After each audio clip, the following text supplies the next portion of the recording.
How to edit green screen video in VN Editor app. Hello everyone, this is Max. Welcome back to another tutorial video. So let's start without wasting any time. Also make sure to watch this video till the end. First of all, open up your Play Store. Now tap on the source icon at the bottom right corner. Now simply tap on the source bar. Now type VN Editor. Now click on search at the bottom right corner.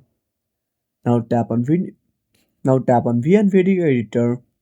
Now make sure to update to the latest version. After updating, go back to the home screen and open up the application. Now wait for some time. Now click on New Project. Now tap on Save. Now give all the permissions. Now select your background image or photo. Now tap on Next. Now tap on this icon. Now select Photos. Now insert the video. Now select the clip and tap on Chroma. Now adjust the green color.